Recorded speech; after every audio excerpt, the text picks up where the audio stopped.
You know, it's funny. Some of these like personal growth terms, they kind of explode, Yeah. become these buzzwords. Right. And shadow work feels like it's having a moment. Mm-hmm. And I got to be honest, the first time I heard shadow work, I was like, whoa, Yeah. that sounds kind of intense. Like, Yeah. are we summoning demons here? Yeah. But you've sent us some really interesting stuff on it, so I'm excited to dig in. Yeah, it's understandable that you'd get that impression. Yeah. The word shadow itself can sound kind of ominous, Right. but at its core, shadow work is really about self-discovery Okay. and integration. Okay, so less about spooky rituals and more about like just getting to know ourselves better. Exactly. We all have this image of ourselves, Yeah. the person we present to the world. But that's only part of the picture, Yeah. right? Underneath, there's this whole other side, the shadow self, Okay. that holds all the aspects of ourselves that we've decided are unacceptable or undesirable. So it's not necessarily like all negative stuff. Not at all. It can even be positive qualities. Really? Think about it. Even as kids, we learn to, Yeah. suppress parts of ourselves to Thought fit in, to please others. Maybe you were like naturally boisterous, really energetic, Yeah. but your family really valued quietness. Right. So that part of you gets like pushed down. Pushed down. Yeah. Wow, that's a good point. Yeah. It's not just about unearthing like this deep trauma or these negative traits. Right. It's also about reclaiming the parts of ourselves that we maybe lost along the way. Exactly. Like, the little kid who loves to sing their heart out, but then they learn to be self-conscious. Precisely. Yeah. And this is where Carl Jung's work comes in. Okay. He's the one who really popularized this idea of the shadow. Right. He saw it as like a natural part of being human, of the human psyche. Mhm. Not something to be afraid of, Right. but understood. Gotcha. Okay. Yeah. So how does this shadow even form in the first place? Yeah. The excerpt you pulled out mentioned childhood. Yeah. That's a big factor. Absolutely. Our early experiences, especially within our families and, our culture, play a huge role in, shaping our shadow selves. As kids, we're like sponges, right? We're constantly absorbing these messages about what's acceptable or not. Yeah. Right. Like if a little girl is told to be nice Exactly. and not express anger, Yeah.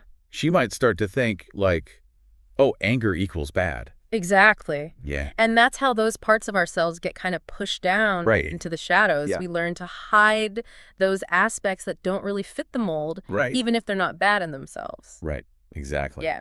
And the excerpt we're looking at today had a really interesting example about that. Okay. It talked about a young boy who was like naturally gifted at art. Right. But he was raised in a family that was really, really big on athletics. Right. So he might start to like downplay his artistic talents, maybe even be ashamed of them because they don't fit in with the family's values. Yeah, that's heartbreaking, honestly. Yeah. And I bet a lot of people can relate to that. Oh, absolutely. This feeling of like, I have to hide this part of myself to be loved or accepted. Absolutely. And it shows how this isn't just some like abstract psychological theory, Right. Shadow work is about understanding the very real ways that our past experiences can still shape us. Yeah. Our thoughts, our feelings, Totally. even our behavior today. Yeah. Okay, so we're starting to see how this shadow self develops. Okay. It's like this collection of these suppressed parts of ourselves. Yeah.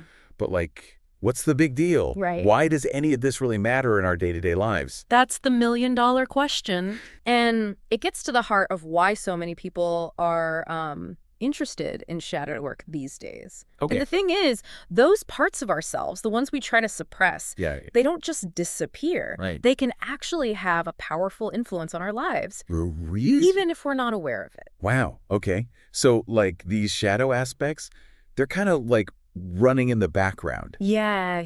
And influencing our choices in ways we don't even realize. Yeah, think of it like this. Okay. Imagine a puppeteer behind a stage, right? Right. You can only see the puppets. Right. But it's the puppeteer who's like controlling everything. Right. Our shadow selves can be kind of like that puppeteer. We might not see them directly, but they're still pulling the strings. Behind the scenes. Yeah. Okay, that makes sense. Yeah. How does that like actually show up in a real way though? Yeah. What are some signs that like, oh, my shadow self might be doing its thing? Well, one really common sign is, those recurring patterns Oh, yeah. in our relationships, maybe in our careers. Oh, totally. Like have you ever noticed yourself drawn to the same kind of partner, Oh, yeah.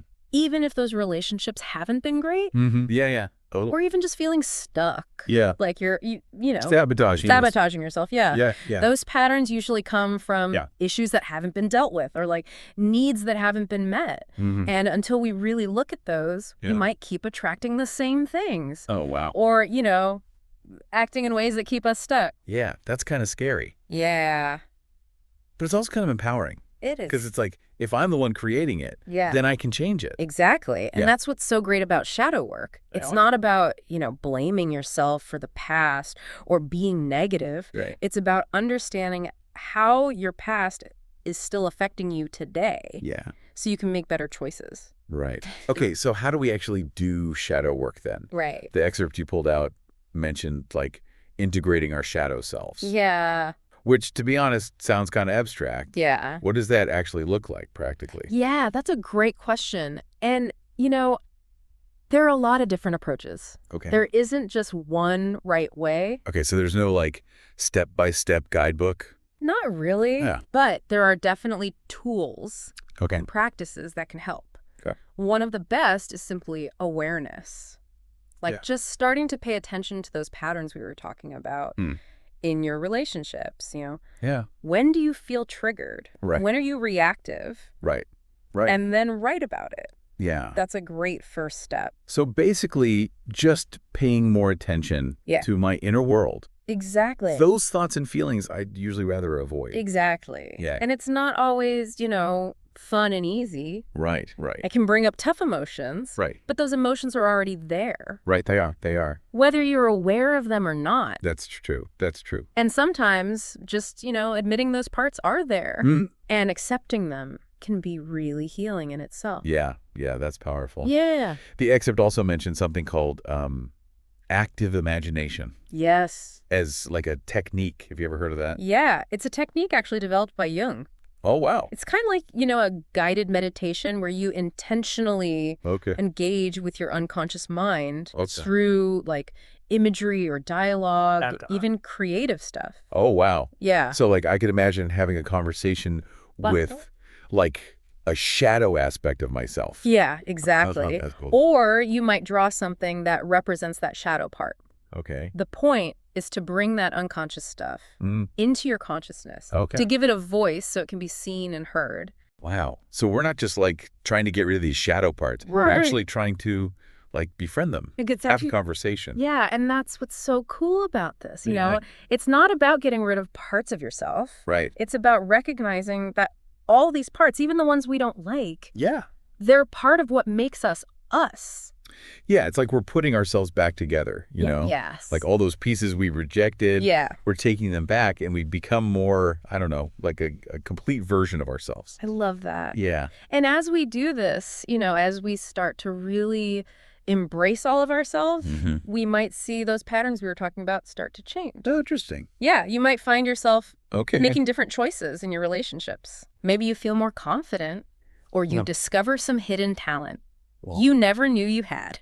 So it's not just about healing like past stuff. Right. It's about like opening these new doors for ourselves. Exactly. And that's why shadow work is so relevant now. Okay. Because we live in a world that's like, be perfect. Right. Be this ideal version of yourself. Yeah. And shadow work is like, it's okay to be kind of messy. Embrace all of it. Right. And in that, you find freedom.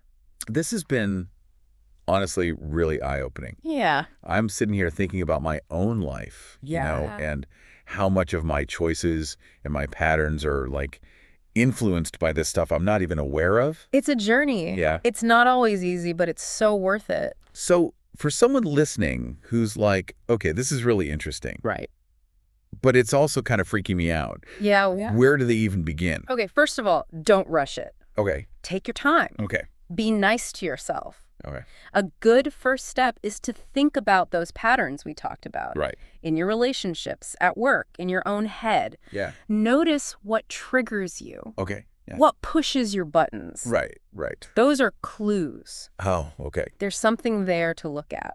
And writing about that can be helpful, right? Absolutely. Yeah. Journaling, meditation, Yeah. anything creative, Yeah. these help you connect with your unconscious. Right, bring those shadows into the light. Exactly. This has been such an awesome conversation. Thank you so much for taking a deep dive with us on this. Of course, it's been a pleasure. And that excerpt you shared, it really says it all. Until you make the unconscious conscious, it will direct your life and you will call it fate. So good. So powerful, right? We have a choice here. We do. We can let this stuff run the show. Yeah. Or we can be like, nope, I'm going to understand it. I'm going to face it. I'm going to integrate it. I love that. You've given us a lot to think about today. Thank you. And listener, we want to hear from you. Yes. What really resonated with you? Yeah. Have you tried shadow work yourself? Let us know. Share your thoughts. Until next time.